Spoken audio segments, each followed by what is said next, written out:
Saya minta untuk APBN 2023 betul-betul difokuskan pada kegiatan-kegiatan, pada program-program yang betul-betul produktif, utamanya dalam rangka penciptaan lapangan kerja dan pengentasan kemiskinan. Bahwa PHK ini telah terjadi sejak November 2022 dan masih akan terus berlangsung hingga Januari 2023. Tercatat sebanyak 1.700 orang telah mengalami PHK dan sebanyak 1.370 orang diancam atau terancam di PHK. Selain tenaga kerja itu sendiri yang diberitakan dan diinformasikan banyak terkena PHK, ternyata yang terjadi fenomenanya adalah cukup banyak properti pabrik yang dijual.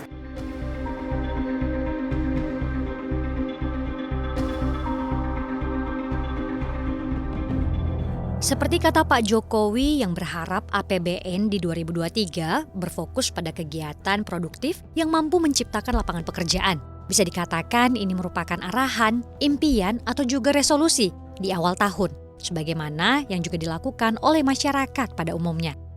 Namun, apa jadinya jika awal tahun ini justru pil pahit yang harus ditelan? Para pengusaha di industri padat karya dan padat modal mau tidak mau mengambil pilihan terakhir, melakukan pemutusan hubungan kerja atau PHK.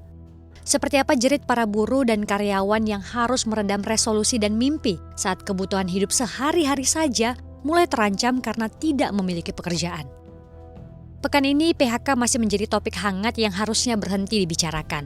Namun ternyata bara PHK belum sepenuhnya padam. Seperti yang terjadi pada industri alas kaki dan sepatu yang terbilang cukup besar yang berlokasi di Serang, Banten. Nikomas Gemilang meminta 1.600 karyawannya untuk mengundurkan diri dengan sukarela. Padahal dalam lubuk hati tak ada yang benar-benar rela mundur dari pekerjaan.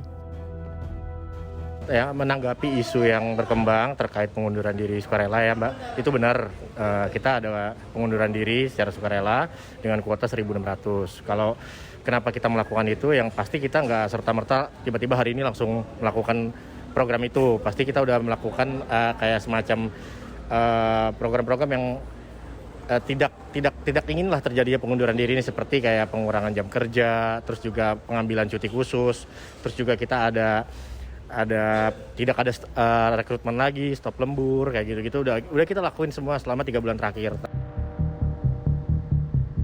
Tak hanya Nikomas Gemilang, Panarup Industri yang juga memproduksi sepatu merek global ini pun dengan terang-terangan mengakui jika PHK sudah dilakukan sejak tahun lalu dan berlangsung hingga Januari ini. PHK masih berpotensi terjadi akibat penurunan permintaan order global yang mencapai 30 hingga 50% di kuartal pertama tahun ini. Remuk rendam hati para pekerja karena mau tidak mau, siap atau tidak siap harus menerima kenyataan pahit dampak PHK. Sebenarnya bukan 2023 ya, jadi 2022 pun sudah terjadi.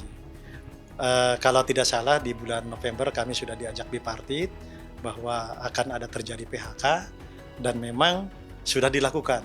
Ya. Dari November sampai Desember ini 2022 itu sudah sekitar 700 orang yang sudah ter-PHK. Kemudian rencananya di bulan Januari ini informasinya bahwa akan terjadi lagi sekitar 1.370 sekian. Kalau menurut pribadi belum siap gitu.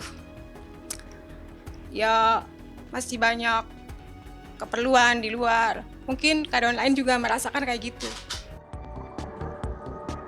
Bukan hanya sepatu dan alas kaki, industri padat karya lainnya seperti tekstil juga masih menghadapi bayang-bayang PHK. Ketua Umum Asosiasi Serat dan Benang Filamen Indonesia, Retma Gita Wirawasta mengungkapkan, hingga kini hilal peningkatan order belum juga terlihat akibat masih lemahnya permintaan dari negara tujuan ekspor. Tak main-main, gelombang PHK diperkirakan masih akan terus berlanjut bahkan hingga kuartal 3 tahun ini. Jadi saya kira memang ini dalam 1 atau 2 kuartal ke depan juga kondisinya masih akan sama, bahkan ada kemungkinan kalau kita tidak segera ya, ini kan kami sudah bicara ini kan dari mulai awal kuartal 4 ya, akhir kuartal 3 ya, tapi sampai sekarang kan juga belum ada langkah yang signifikan. Bahkan kalau kita melihat dari sisi keparahan ya. Ini kan makin parah. Kalau dulu kami hanya merumahkan sedikit PHK, sekarang sudah banyak PHK. Bahkan kalau kita melihat juga dirilis oleh CNBC, beberapa perusahaan sudah mulai menjual aset, menjual tanah dan melelangnya di platform online. Artinya ini kondisinya bertambah buruk. Bukan hanya mem-PHK karyawan, orderan yang turun drastis juga membuat sejumlah industri gulung tikar hingga menjual pabrik di situs properti online. Melihat kondisi ini, Jokowi dan jajarannya mengambil beberapa langkah. Dalam jangka pendek, pemerintah pusat maupun pemerintah daerah didorong untuk menggunakan dan membeli produk dalam negeri. Dalam jangka menengah, pemerintah akan melakukan perbaikan struktural untuk industri hulu ke hilir, mulai dari urusan rantai pasok, sumber daya manusia, riset dan pengembangan, dan juga akses pasar bagi sektor industri untuk mencegah badai PHK. Kemudian ada beberapa hal yang menjadi catatan tadi dari Bapak Presiden, bahwa pertama untuk mencegah resiko daripada potensi PHK, jangka pendek mendorong belanja pusat daerah untuk penggunaan produk dalam negeri, jangka menengah perbaikan struktural di industri hulu ke hilir, mulai rantai pasok, SDM, R&D, dan akses pasar, terutama juga mempercepat perjanjian SEPA, termasuk SEPA Eropa, dan juga beberapa kerjasama dari pasar non-tradisional. Menanggapi langkah pemerintah untuk meredam badai PHK tersebut, Kamar Dagang dan Industri Indonesia atau Kadin menyebut gempuran produk impor juga harus ditekan, sehingga pengusaha dalam negeri lebih berdaya dalam menjual produk-produknya, hingga mampu terus memberdayakan para pekerja. Konsumsi di nasional kita itu memang harus kita genjot, kita berdayakan sekali. Kami yakin jika katakanlah juga di dalamnya hal-hal perang produk, dalam hal ini ada katakanlah produk-produk dari luar sana, barang bekas segala macamnya, itu seharusnya memang harus diantisipasi. Dengan begitu konsumsi di nasional kita diberdayakan, ditumbuh kembangkan dengan stimulus pemerintah itu.